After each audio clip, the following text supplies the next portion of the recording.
Hello everyone. नमस्कार, नमस्ते, आदाब, सत श्री अकाल। आई होप आप लोग अच्छे होंगे, स्वस्थ होंगे, मस्त होंगे और अच्छे से आप लोग अपना पढ़ाई कर रहे होंगे। चलिए बिना लेट किए हुए हम लोग वीडियो को स्टार्ट करते हैं। स्टार्ट करने से पहले आप लोग से रिक्वेस्ट है कि हमारे चैनल को लाइक और सब्सक्राइब कीजिए और अपने फ्रेंड्स के साथ शेयर कीजिए ताकि उन्हें भी फायदा हो और हमें भी मोटिवेशन मिले। बिहार में कृषि के अंतर्गत क्षेत्र कितना है? यह है 95 लाख हेक्टेयर। बिहार में कृषि के अंतर्गत क्षेत्र कितना है? 95 लाख हेक्टेयर। नाबार्ड कृषि एवं ग्रामीण विकास हेतु राष्ट्रीय बैंक का लक्ष्य है, यह है ग्रामीण साख। नाबार्ड कृषि एवं ग्रामीण विकास हेतु राष्ट्रीय बैंक का साक्ष्य है ग्रामीण साख। न्यूनतम आवश्यकताओं और प्रभावी उपभोग मांग के अनुमान पर टास्क फोर्स का गठन कब किया गया था? टास्क फोर्स का गठन 1979 ईस्वी में किया था। न्यूनतम आवश्यकताओं और प्रभावी उपभोग मांग के अनुमान पर टास्क फोर्स का गठन कब किया गया था? 1979 में किया गया था। मूल विन्यास से विन्यास में परिवर्तन के अनुपात को क्या कहते हैं? ये लोच कहते हैं, इलास्टिसिटी कहते हैं। मूल विन्यास से विन्यास में परिवर्तन के अनुपात को हम इलास्टिसिटी या लोच कहते हैं। निम्नलिखित में से कौन सा यूरोप के रूर प्रदेश का एक प्रमुख उद्यम है? यह है औद्योगिक उद्यम। निम्नलिखित में से कौन सा यूरोप के रूर प्रदेश का एक प्रमुख उद्यम है? औद्योगिक उद्यम। पर्वतीय भू-आकृति का अधिकतम प्रतिशत 2000 मीटर से अधिक किस राज्य के भौगोलिक क्षेत्र का है? यह है सिक्किम का। पर्वतीय भू-आकृति का अधिकतम प्रतिशत 2000 मीटर से अधिक किस राज्य के भौगोलिक क्षेत्र का है? सिक्किम का है। भारतीय राष्ट्रीय कांग्रेस के 1916 के लखनऊ अधिवेशन में किसने बिहार के नील उगाने वाले का प्रश्न प्रस्तुत किया था? ये राजकुमार शुक्ला जी ने किया था। भारतीय राष्ट्रीय कांग्रेस के 1916 के लखनऊ अधिवेशन में किसने बिहार के नील उगाने वालों का प्रश्न प्रस्तुत किया था? राजकुमार शुक्ला जी ने किया था। कहीं राजकुमार शुक्ल होता है। 2011 की जनगणना के अनुसार बिहार के किस जिले में पुरुषों से ज्यादा महिलाएं हैं? वो है गोपालगंज। बिहार के किस जिले में अभ्रक का भंडार है? ये है गया। कहलगांव, कांटी, बाढ़ एवं नवीनगर निम्नलिखित में से किसके केंद्र हैं? केंद्र है ताप विद्युत शक्ति का। बिहार के निम्नलिखित जनपद समूहों में से कौन सा सार्वजनिक खनिज समृद्ध है? यह भागलपुर, मुंगेर, लखीसराय और जमुई। बिहार के निम्नलिखित जनपद समूहों में से कौन सा सर्वाधिक खनिज समृद्ध है? यह है भागलपुर, मुंगेर और लखीसराय और जमुई। बिहार कब भारत में एक स्वतंत्र प्रदेश बना? ये बना 1912 में। बिहार कब भारत में एक स्वतंत्र प्रदेश बना? 1912 में। इनमें से किसने बिहार में पहले कांग्रेस मंत्री सभा का नेतृत्व किया? ये नेतृत्व किए श्री कृष्ण सिन्हा जी ने। इनमें से किसने बिहार में पहले कांग्रेस मंत्री सभा का नेतृत्व किया? श्री कृष्ण सिन्हा जी ने। एक भारतीय राज्य के रूप में बिहार कब बना? एक भारतीय राज्य के रूप में बिहार 1936 में बना। भारत में प्रथम laser interferometer gravitational lab observatory LIGO lab किस राज्य में स्थापित हुआ है? यह स्थापित हुआ महाराष्ट्र में। भारत में प्रथम laser interferometer gravitational wave observatory LIGO lab किस राज्य में स्थापित हुआ? सबसे पहले ये हुआ है महाराष्ट्र में। 2G स्पेक्ट्रम में अक्षर G किस शब्द के लिए प्रयुक्त होता है? ये होता है जनरेशन के लिए। संक्रामक रोगों का सबसे सामान्य वाहक है, ये है मकड़ी। निम्नलिखित में से किस हार्मोन में आयोडीन मिली होती है? आयोडीन मिली होती है थायरॉक्सिन में निम्नलिखित में से किस हार्मोन में आयोडीन मिली होती है? थायरॉक्सिन में निम्नलिखित में से किस हार्मोन में आयोडीन मिली होती है? थायरॉक्सिन में। हीमोग्लोबिन का कार्य क्या है? ऑक्सीजन का परिवहन। हीमोग्लोबिन का कार्य है ऑक्सीजन का परिवहन। निम्नलिखित में से कौन सा हार्मोन स्तन ग्रंथियों से दुग्ध का स्राव होने में भूमिका निभाता है? वो निभाता ऑक्सीटोसिन। निम्नलिखित में से कौन सा हार्मोन स्तन ग्रंथियों से दुग्ध का स्राव होने में भूमिका निभाता है? वो है ऑक्सिटोसिन।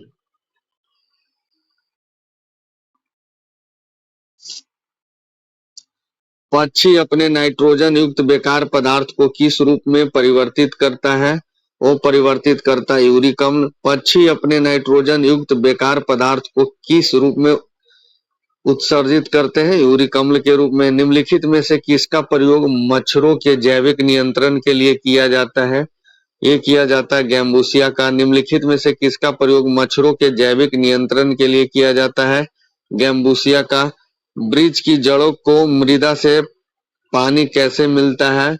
वृक्ष की जड़ों को मृदा से पानी कोशिका जल के थ्रू मिलता है। वृक्ष की जड़ों को मृदा से पानी कैसे मिलता है? वो कोशिका जल से मिलता है। सल्फर हेक्साफ्लोराइड अणु का आकार कौन सा है? अणु का आकार अष्टफलकीय है। सल्फर हेक्साक्लोराइड अणु का आकार कौन सा है? अष्टफलकीय है। प्रेशर कुकर में खाना पकाने में कम समय लगता है क्योंकि यह पानी के क्वथनांक को प्रभावित नहीं करता। गलत है। यह पानी के क्वथनांक को कम करता है। गलत है। यह पानी के क्वथनांक को बढ़ाता है। ये होगा 25 का बी। पानी की बूंदें तैलीय सतह पर नहीं चिपकती है, इसका कारण क्या है? चिपकने वाले बल की कमी के कारण। पानी की बूंदें तैलीय सतह पर नहीं चिपकती है क्योंकि चिपकने वाले बल की कमी के कारण। वाटर गैस का मिश्रण क्या है? वाटर गैस का मिश्रण CO प्लस H2 है। वाटर गैस का मिश्रण होता है CO प्लस H2।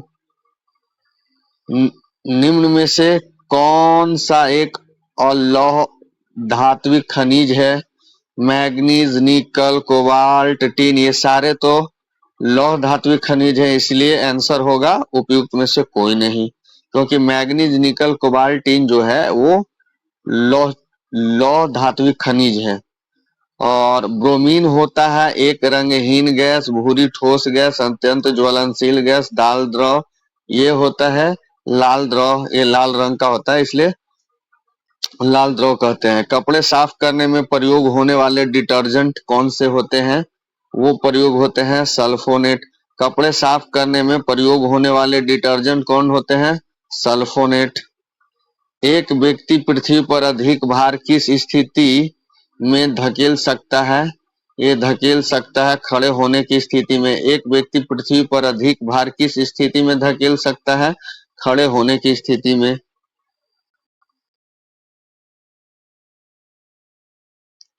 लेंज के नियम की व्युत्पत्ति के लिए निम्न में से किसके संरक्षण नियम का उपयोग होता है? संवेग का, चुंबकत्व का, आवेश का। उपयुक्त में से एक से अधिक, उपयुक्त में से कोई नहीं।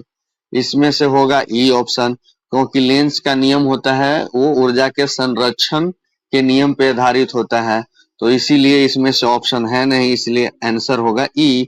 विद्युत चुंबक का कोर बनाने के लिए सामान्यतः उपयोग की जाने वाली सामग्री क्या होती है? ये सामग्री होती है नर्म लोहा। विद्युत चुंबक का कोर बनाने के लिए जो सामान्यतः उपयोग किया जाता है सामग्री वो होता है नरम लोहा। निम्नलिखित में से कौन सी विद्युत चुंबकीय नहीं है? विद्युत चुंबकीय है अल्फा किरण। निम्नलिखित में से कौन सी विद्युत चुंबकीय नहीं है? वो है अल्फा किरण। एक सुचालक को दूसरे चार्ज किए गए सुचालक के पास लाकर बिना संपर्क बनाए चार्ज करने की प्रक्रिया क्या कहलाती है? वो कहलाती है प्रेरण। एक सुचालक को दूसरे चार्ज किए गए सुचालक के पास लाकर बिना संपर्क बनाए चार्ज करने की प्रक्रिया क्या कहलाती है? प्रेरण। बहुत ठंड के मौसम में पानी का खाली स्थान जलीय जीवन को सुरक्षित करने में मदद करता है। ये मदद करता है विस्तार। बहुत ठंड के मौसम में पानी का विस्तार जलीय जीवन को संरक्षित करने में मदद करता है। यदि एक फुलाया हुआ गुब्बारा जलते बल्ब के पास लाया जाता है तो वह फट जाता है, क्योंकि गुब्बारे के अंदर की हवा गर्म हो जाती है और गुब्बारे की भीतरी दीवार पर दबाव बढ़ा देती है, जिसके कारण वो फट जाता है। कौन सा ऐसा कर है जो केंद्रीय सरकार द्वारा लगाया जाता है लेकिन उससे प्राप्त आय को केंद्र और राज्य में विभाजित किया जाता है? ये है केंद्रीय उत्पादन शुल्क, सेंट्रल एक्साइज ड्यूटी। ये केंद्र सरकार के द्वारा लगाया जाता है बट बांटा जाता है दोनों सरकारों के बीच। लौंग पौधे के निम्नलिखित में से किस भाग को प्राप्त करते हैं? ये भाग को प्राप्त करते हैं शुष्क पुष्प कली को। लौंग पौधे के निम्नलिखित में से किस भाग से प्राप्त होते हैं? शुष्क पुष्प कली से। इंद्रधनुषीय क्रांति का संबंध किससे है? यह है उपरोक्त सभी। इंद्रधनुषीय क्रांति का संबंध किससे है? उपरोक्त सभी।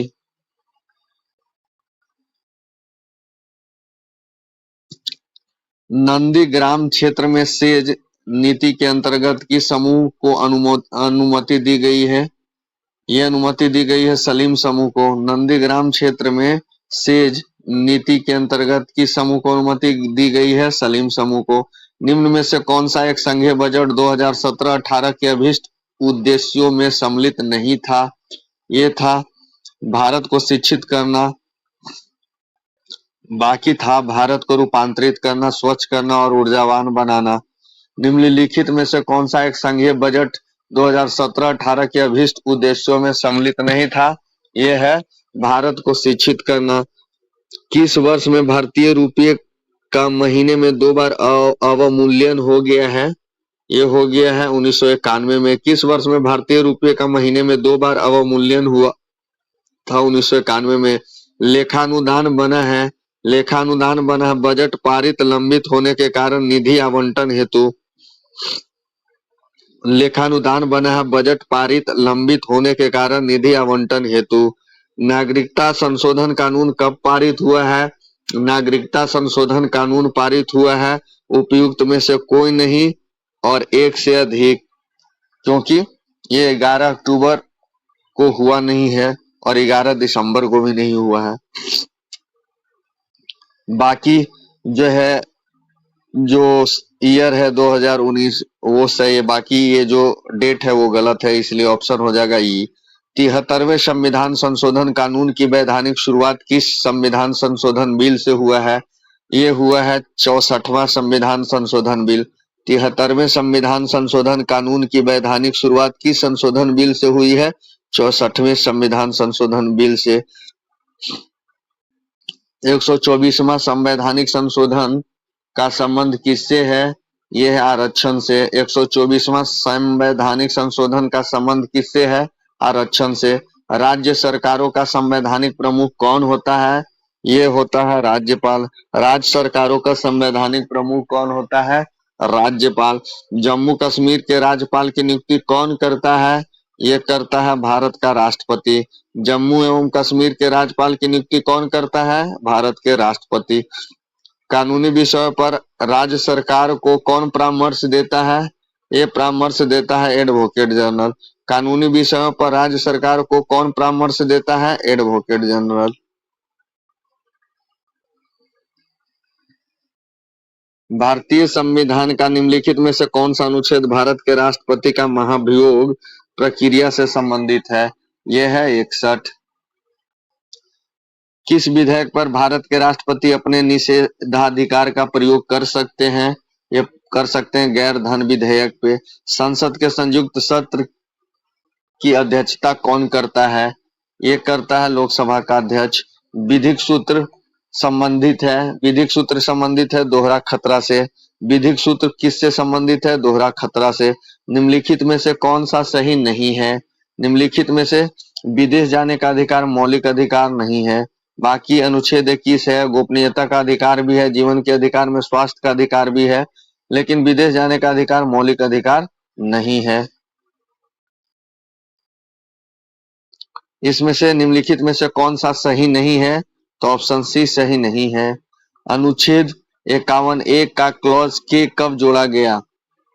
ये जोड़ा गया है 86वां संशोधन अधिनियम 2002 में, यानी शिक्षा का अधिकार। अनुच्छेद 51(1) का क्लॉज के कब जोड़ा गया है? 86वां संविधान संशोधन अधिनियम 2002 में। प्रोफेसर केसी वियर के अनुसार भारतीय संविधान कैसा है? ये अर्धसंघीय है। प्रोफेसर केसी वियर के अनुसार भारतीय संविधान कैसा है? अर्धसंघीय है। इनमें से किसने इस विचार को व्यक्त किया कि भारतीय संविधान उतना ही संघीय है जितना इसे दोहरी राजनीति कहा जाता है? ये है डॉक्टर भीमराव अंबेडकर द्वारा कहा गया। इनमें से किसने इस विचार को व्यक्त किया कि भारतीय संविधान उतना ही संघीय है जितना इसे दोहरी राजनीति कहा जा सकता है? डॉक्टर भीमराव अंबेडकर द्वारा। प्रांतीय सरकारों का गठन निम्नलिखित में से किस अधिनियम के तहत किया गया है? ये किया गया है 1935 अधिनियम के तहत। प्रांतीय सरकारों का गठन निम्नलिखित में से किस अधिनियम के तहत किया गया? 1935 के अधिनियम के तहत। ग्रीन हाउस का प्रभाव क्या है? वायुमंडल के कारण ऊष्मा में वृद्धि हो जाता है। जैव विविधता क्या है? जैव विविधता है एक जंगल में कई प्रकार के वनस्पति और जीव। अजैव निम्नीकरण कचरे से छुटकारा पाने के सर्वोत्तम साधनों में से एक है। ये है पुनः चक्रण। अजैव निम्नीकरण कचरे से छुटकारा पाने के सर्वोत्तम साधनों में से एक है पुनः चक्रण। वायुमंडल में ऑक्सीजन का बृहद एवं उच्च स्रोत क्या है? ये है समुद्री पौधों के प्रकाश संश्लेषण से। वायुमंडल में ऑक्सीजन का बृहद एवं उच्च स्रोत है समुद्री पौधों के प्रकाश संश्लेषण से। खाद्य श्रृंखला में कीटभक्षी पौधों के पौष्टिक स्तर का नाम क्या है? यह प्राथमिक उपभोक्ता। खाद्य श्रृंखला में कीटभक्षी पौधों के पौष्टिक स्तर का नाम क्या है? प्राथमिक उपभोक्ता। लाइकेन्स में शैवाल एवं कवक का रिश्ता पारिस्थितिकी में क्या कहलाता है? यह कहलाता है सहभोजिता। लाइकेन में शैवाल एवं कवक का रिश्ता पारिस्थितिकी क्या कहलाएगा? सहभोजिता। एल नीनो धारा कहाँ प्रवाहित होता है? ये प्रशांत महासागर में। एल नीनो धारा कहाँ प्रवाहित होता है? प्रशांत महासागर में। इजराइल की उभयनिष्ठ सीमाएं किसके किसके साथ लगेगी? लेबनान के साथ, सीरिया के साथ, जॉर्डन के साथ और मिस्र के साथ। निम्नलिखित में से कौन सा महाद्वीपीय क्षेत्रफल के अनुसार सबसे बड़ा है? यह है अफ्रीका। संरचना संगठन की दृष्टि से अंगारलैंड नामक दृढ़ भूखंड का भाग नहीं है। ये भाग नहीं है अरब प्रायद्वीप। संरचना संगठन की दृष्टि से अंगारलैंड नामक दृढ़ भूखंड का भाग कौन सा नहीं है? अरब प्रायद्वीप। बाकी चीनी, रूसी और तार्डिनियम पठारी ये सब हैं, अरब प्रायद्वीप नहीं है। शीतकाल में उत्तर पश्चिम भारत में सक्रिय रहने वाले पश्चिमी विक्षोभ का उत्पत्ति स्थल क्या है? यह पश्चिमी एशिया का भूमध्य सागरीय तटीय क्षेत्र। शीतकाल में उत्तर पश्चिम भारत में सक्रिय रहने वाले पश्चिमी विक्षोभ का उत्पत्ति स्थल क्या है? पश्चिमी एशिया का भूमध्य सागरीय तटीय क्षेत्र। गरजने वाली चालीसा, क्रुद्ध पचासा, चीखने वाली साठा पवने पृथ्वी के किस गोलार्ध में चलती है? ये चलती है दक्षिणी गोलार्ध में। गरजने वाली चालीसा, क्रुद्ध पचासा, चीखने वाली साठा पवने पृथ्वी के किस गोलार्ध में चलती है? दक्षिणी गोलार्ध में। एक प्रभावी कोरियालिस बल किस कारण का होता है? ये होता है पृथ्वी का घूर्णन। एक प्रभावी कोरियालिस बल किस कारण का होता है? पृथ्वी का घूर्णन। विश्व का सबसे ऊंचा रेलवे पुल किस नदी के ऊपर बना है? ये बना है चिनाब नदी पे। विश्व का सबसे ऊंचा रेलवे पुल किस नदी पे बना है? चिनाब नदी पे। राजस्थान में स्थित खेतरी खदान किसके लिए प्रसिद्ध है? ये तांबे के लिए प्रसिद्ध है। निम्न राज्यों में से कौन सा राज्य भारत में सर्वाधिक सौर ऊर्जा का उत्पादन करता है? ये राजस्थान। निम्नलिखित में से गंगा नदी घाटी का भाग कौन सी उपनदी है? यह उत्तरी कोयल। निम्नलिखित में से कौन सी नदी फतुहा के पास गंगा में मिलती है? ये मिलती है पुनपुन। निम्नलिखित में से कौन सी नदी फतुहा के पास गंगा में मिलती है? यह है पुनपुन। निम्नलिखित नगरों में अलकनंदा एवं भागीरथी कहाँ मिलकर गंगा नदी बनाते हैं? ये बनाते हैं देवप्रयाग में। निम्नलिखित नगरों में अलकनंदा एवं भागीरथी कहाँ मिलकर गंगा नदी बनाते हैं? देवप्रयाग में। चंपारण आंदोलन मुख्यतः किसके विरोध में था? ये था नकदी फसल के विरोध में। चंपारण आंदोलन मुख्यतः किसके विरोध में था? नकदी फसल के विरोध में, और नकदी फसल में नील था। तेभागा आंदोलन सन 1946 में बंगाल में आरंभ हुआ था। तेभागा आंदोलन सन 1946 ईस्वी में बंगाल में आरंभ हुआ। ये आरंभ हुआ था किसान सभा के नेतृत्व में। तेभागा आंदोलन 1946 में बंगाल में आरंभ हुआ था किसान सभा के नेतृत्व में। निम्नलिखित में से किसने गैर ब्राह्मण घोषणा पत्र निर्गत किया था? ये किए थे साउथ इंडियन लिबरल फेडरेशन ने। निम्नलिखित में से किसने गैर ब्राह्मण घोषणा पत्र निर्गत किया था? साउथ इंडियन लिबरल फेडरेशन ने। किस घटना को राष्ट्रीय स्वतंत्रता के मुस्लिम युद्ध के रूप में जाना जाता है? ये जाना जाता है वहाबी आंदोलन। किस घटना को राष्ट्रीय स्वतंत्रता के मुस्लिम युद्ध के रूप में जाना जाता था? वहाबी आंदोलन। देवबंद के उस विद्वान का नाम बताइए जिन्होंने स्वतंत्रता आंदोलन में महत्वपूर्ण भूमिका निभाई थी। ये थे अबुल कलाम आजाद। देवबंद के उस विद्वान का नाम बताइए जिन्होंने स्वतंत्रता आंदोलन में महत्वपूर्ण भूमिका निभाई। वो थे अबुल कलाम आजाद। राष्ट्रवादियों के दैनिक समाचार पत्र द इंडियन नेशन का प्रकाशन कब प्रारंभ हुआ? ये प्रारंभ हुआ था 1931 में। राष्ट्रवादियों के दैनिक समाचार पत्र द इंडियन नेशन का प्रकाशन कब हुआ? 1931 में। बंगाल एवं बिहार के नील कृषकों की दशा का वर्णन करते हुए नील दर्पण नाटक किसके द्वारा लिखा गया है? ये दीनबंधु मित्र के द्वारा लिखा गया है। इंडिया डिवाइडेड पुस्तक किसने लिखी है? इंडिया डिवाइडेड पुस्तक राजेंद्र प्रसाद जी ने लिखा है। इंडिया डिवाइडेड पुस्तक किसने लिखी है? ये राजेंद्र प्रसाद जी ने लिखा है। दिल्ली में 1857 के विद्रोह के दौरान नाम मात्र और प्रतीकात्मक नेतृत्व सम्राट बहादुर शाह का था, लेकिन वास्तविक कमान सैनिकों के एक दरबार के पास थी जिसके प्रमुख थे ये थे बख्त खान। दिल्ली में 1857 के विद्रोह के दौरान नाम मात्र और प्रतीकात्मक नेतृत्व सम्राट बहादुर शाह का था, लेकिन वास्तविक कमान सैनिकों के एक दरबार के पास थी जिसके प्रमुख थे बख्त खान। अर्थात 1857 के विद्रोह का रियल नेतृत्व दिल्ली से किए थे कौन? बख्त खान जी। निम्नलिखित में से किसने रानी लक्ष्मीबाई को ग्वालियर पर अधिकार करने में सहायता किया? ग्वालियर पर सहायता किया था अफगानों ने। निम्नलिखित में से किसने रानी लक्ष्मीबाई को ग्वालियर पर अधिकार करने में सहायता किया? अफगानों ने। किस वर्ष बाबू वीर कुंवर सिंह का देहांत हो गया था? ये 1858 में हो गया था।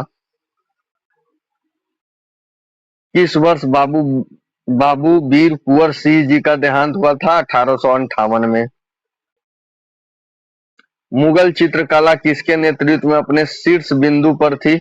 मुगल चित्रकला अपने शीर्ष बिंदु में जहांगीर के टाइम पे थी। अंग्रेज यात्री विलियम हॉकिंग किस मुगल सम्राट के समय भारत आया था? ये जहांगीर के टाइम पे आया था। दिल्ली के लाल किले का निर्माण किसने करवाया था? ये शाहजहां ने करवाया था। सूर्य सिद्धांत के लेखक कौन है? आर्यभट्ट। सूर्य सिद्धांत के लेखक कौन है? आर्यभट्ट। निम्नलिखित शासकों में से किसको मलाया, सुमात्रा और जावा की विजय का श्रेय दिया जाता है? ये दिया जाता है राजेंद्र चोल प्रथम को। निम्नलिखित शासकों में किसको मलाया, सुमात्रा और जावा की विजय का श्रेय दिया जाता है? ये राजेंद्र चोल को दिया जाता है। सिंधु पर सकल आक्रमण करने वाला प्रथम अरब कौन था? ये थे मोहम्मद बिन कासिम। सिंधु पर सफल आक्रमण करने वाला प्रथम अरब कौन था? मोहम्मद बिन कासिम। पृथ्वीराज रासो के लेखक कौन है? पृथ्वीराज रासो के लेखक चंद्रवरदाई है। निम्नलिखित में से कौन हड़प्पा और मोहनजोदड़ो के उत्खनन से संबंधित नहीं था? ये थे B.A. स्मिथ। निम्नलिखित में से कौन हड़प्पा और मोहनजोदड़ो के उत्खनन से संबंधित नहीं थे? B.A. स्मिथ। निम्नलिखित में से कौन सा एक हड़प्पा का बंदरगाह है? ये बंदरगाह है लोथल। निम्नलिखित में से कौन सा एक हड़प्पा का बंदरगाह है? लोथल। हड़प्पा में एक उन्नत जल प्रबंधन प्रणाली का पता चलता है, ये धौलावीरा में। हड़प्पा में एक उन्नत जल प्रबंधन प्रणाली का पता चलता है धौलावीरा में। प्राचीन महाजनपद मगध की प्रथम राजधानी कौन सी थी? ये इनमें से कोई नहीं, क्योंकि प्राचीन महाजनपद मगध की राजधानी राजगृह थी, इसलिए इसमें से ऑप्शन नहीं है, इसलिए ऑप्शन हो जाएगा ई।